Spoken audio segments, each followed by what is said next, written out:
ನಮಸ್ಕಾರ ಗೆಳೆಯರೇ, ಇವತ್ತು ನಾನು ಹಾಕ್ತಿರುವಂತಹ ಒಂದು ನೋಟಿಫಿಕೇಶನ್.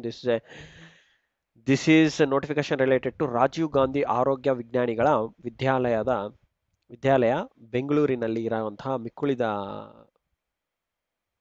ಜಾಬ್ಸ್ ಆಗಿರುತ್ತೆ. ಇದರಲ್ಲಿ ನೋಡಿ ಹಲವಾರು ವೇಕೆನ್ಸೀಸ್ ಇದಾವೆ. ಫಸ್ಟ್ ವೇಕೆನ್ಸಿ ಟೇಬಲ್ ಬಗ್ಗೆ ರೀಡ್ ಮಾಡೋಣ. ಓಕೆ, ಇವತ್ತೇ ಬಿಟ್ಟಿದ್ದಾರೆ ನೋಡಿ ಗೆಳೆಯರೆ, 14ನೇ ತಾರೀಕು 3ನೇ ತಿಂಗಳು. ನೋಡಿ 5 different types of job vacancies ಇದಾವೆ. ಜೂನಿಯರ್ ಪ್ರೋಗ್ರಾಮರ್ ಗ್ರೂಪ್ ಬಿ 43,100 ರೂಪಾಯಿ ಬೇಸಿಕ್ ಇದೆ. ಒಟ್ಟು ಹುದ್ದೆಗಳು 5 ಇದಾವೆ. ಕಲ್ಯಾಣ ಕರ್ನಾಟಕ ಒಂದಿದೆ, ಇನ್ನು ಉಳಿದಿರೋರ್ಗೆ 4 ಇದೆ. ಅದು ಯಾವ ಕ್ಯಾಟಗಿರಿ ಏನನ್ನೋದು ನಾವು ನೋಡೋಣ.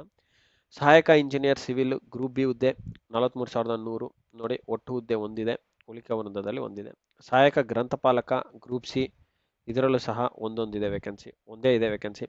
ಸಹಾಯಕ ಗ್ರೂಪ್ ಸಿ ಮತ್ತೆ 37,900 ರೂಪಾಯಿ ಇದೆ ಇವರಿಗೆ. ಓಕೆ, 12 ವೇಕೆನ್ಸೀಸ್ ಇದಾವೆ ನೋಡಿ. ಇದರಲ್ಲಿ ಹೈದರಾಬಾದ್ ಕರ್ನಾಟಕ ಒಂದಿದೆ ಮತ್ತು ನಾನ್ ಹೈದರಾಬಾದ್ ಕರ್ನಾಟಕ 11 ವೇಕೆನ್ಸೀಸ್. ಕಿರಿಯ ಸಹಾಯಕ ಗ್ರೂಪ್ ಸಿ 21,400 ರುಪೀಸ್ ಬೇಸಿಕ್ ಆಗಿರುತ್ತೆ. 25 ಒಟ್ಟು ಹುದ್ದೆಗಳಿದಾವೆ. ಅದರಲ್ಲಿ 23 non H K and 2 vacancies for Kalyana Karnataka.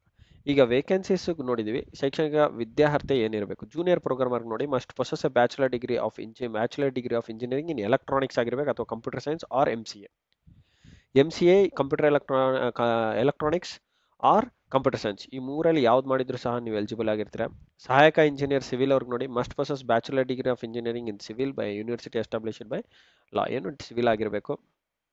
ಗ್ರಂಥಪಾಲಕಗೆ ಏನಿರಬೇಕು ನೋಡಿ, ಡಿಗ್ರಿ ಇನ್ ಲೈಬ್ರರಿ ಸೈನ್ಸ್ ಆಗಿರಬೇಕು. Must possess computer knowledge basics ಅವೆಲ್ಲ ಗೊತ್ತಿರಬೇಕು. ಸಹಾಯಕ ನೋಡಿ, must possess A degree from A university established by law in India. Any degree ಇದ್ರೆ ಸಾಕು ಸಹಾಯಕಗೆ, ಎನಿ ಡಿಗ್ರಿ. ಓಕೆ, ಸಹಾಯಕಾಗಿ ಎಷ್ಟು ವೇಕೆನ್ಸೀಸ್ ಇದಾವೆ ಗೈಸ್? ಸಹಾಯಕ ಗ್ರಂಥಪಾಲಕ ಬರೀ ಸಹಾಯಕಾಗಿ ನೋಡಿ 12 ವೇಕೆನ್ಸೀಸ್ ಇದಾವೆ. ಗ್ರೂಪ್ ಸಿ ಹುದ್ದೆ ಆಗಿರುತ್ತೆ. ಎಷ್ಟು? 12 ವೇಕೆನ್ಸೀಸ್ ಇದಾವೆ. 12 ಜಾಬ್ಸ್ ಇದಾವೆ. ಎನಿ ಡಿಗ್ರಿ ಹೋಲ್ಡರ್ಸ್ ಅಪ್ಲೈ ಮಾಡಬಹುದು. ಓಕೆ, ಕಂಪ್ಯೂಟರ್ ನಾಲೆಡ್ಜ್ ಇರ್ಬೇಕಂತ ಕೊಟ್ಟಿದ್ದಾರೆ. ಓಕೆ, ಕಿರಿಯ ಸಹಾಯಕ ನೋಡಿ, ಕಿರಿಯ ಸಹಾಯಕ ಆದರೆ PUC ಎಕ್ಸಾಮಿನೇಷನ್ ಪಾಸ್ ಆಗಿರಬೇಕು. ಓಕೆ,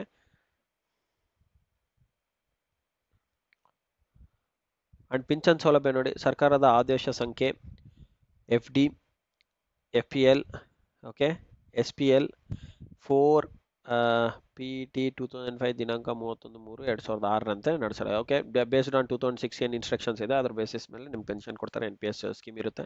ವಯೋಮಿತಿ ಏಜ್ ಲಿಮಿಟ್ ನೋಡಿ ಎಷ್ಟು ಕೊಟ್ಟಿದ್ದಾರೆ. ಮಿನಿಮಮ್ 18 ಇಯರ್ಸ್ ಇರಬೇಕು. ಮ್ಯಾಕ್ಸಿಮಮ್ ಫಾರ್ ಜನರಲ್ ಮೆರಿಟ್ಗೆ 35 ವರ್ಷ, 2A 2A 3B 2A 2B 3A 3B ಅವ್ರಿಗೆ 38 ವರ್ಷ, ಅಂಡ್ SC ST ಕ್ಯಾಟಗರಿ 1 ಅವ್ರಿಗೆ 40 ವರ್ಷ ಏಜ್ ಲಿಮಿಟ್ ಇರುತ್ತೆ.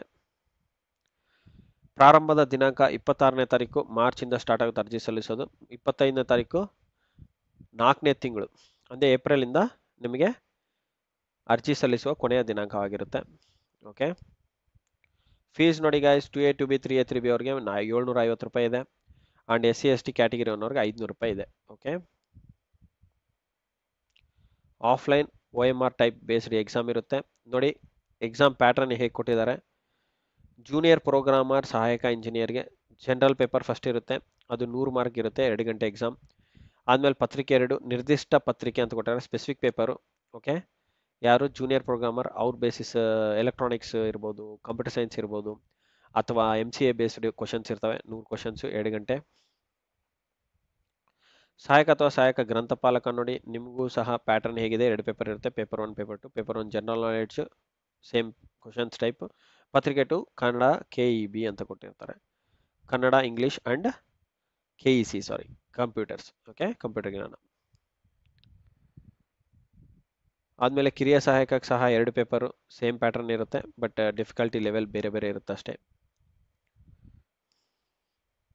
ಕಡ್ಡಾಯ ಕನ್ನಡ ಭಾಷಾ ಪರೀಕ್ಷೆ ನೋಡಿ, ಕಡ್ಡಾಯ ಕನ್ನಡ ಭಾಷೆ ಪರೀಕ್ಷೆಯಲ್ಲಿ ಪಡೆದ ಅಂಕಗಳು ಹುದ್ದೆಗಳ ಆಯ್ಕೆಗೆ ಪರಿಗಣಿಸುವುದಿಲ್ಲ. ಅಂದರೆ ಇದು ಜಸ್ಟ್ ಕ್ವಾಲಿಫೈಯಿಂಗ್ ಪೇಪರ್ ಅಷ್ಟೇ, ಕ್ವಾಲಿಫೈ ಮಾಡ್ಕೋಬೇಕಾಗುತ್ತೆ. ಓಕೆ, ಇದು ಒಂದು ವೆರಿ ಇಂಪಾರ್ಟೆಂಟ್. ಋಣಾತ್ಮಕ ಮೌಲ್ಯಮಾಪನ ನೆಗೆಟಿವ್ ವ್ಯಾಲ್ಯೂಯೇಷನ್ ಇರುತ್ತೆ ನೋಡಿ. ನೆಗೆಟಿವ್ ವ್ಯಾಲ್ಯೂಯೇಷನ್ ಕೊಟ್ಟಿದ್ದಾರೆ, ಎಷ್ಟು? 1/4 ಅಷ್ಟು ಮಾರ್ಕ್ಸ್ನ ನೆಗೆಟಿವ್ ಇರುತ್ತೆ ಅಂತ ಕೊಟ್ಟಿದ್ದಾರೆ ಕ್ಲಿಯರ್ ಆಗಿ. ಓಕೆ,